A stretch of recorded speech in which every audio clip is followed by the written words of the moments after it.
ఓం శ్రీమాత్రే నమః. సౌందర్యలహరిలో 39వ శ్లోకాన్ని చెప్పుకుంటున్నాం.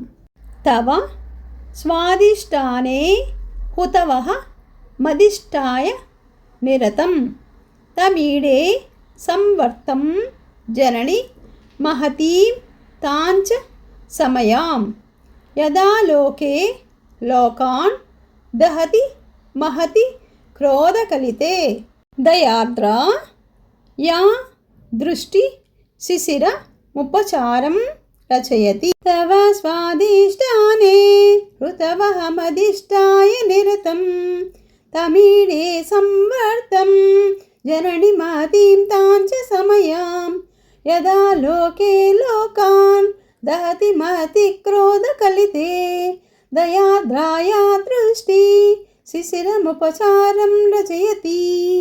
ఓం శ్రీమాత్రే నమః.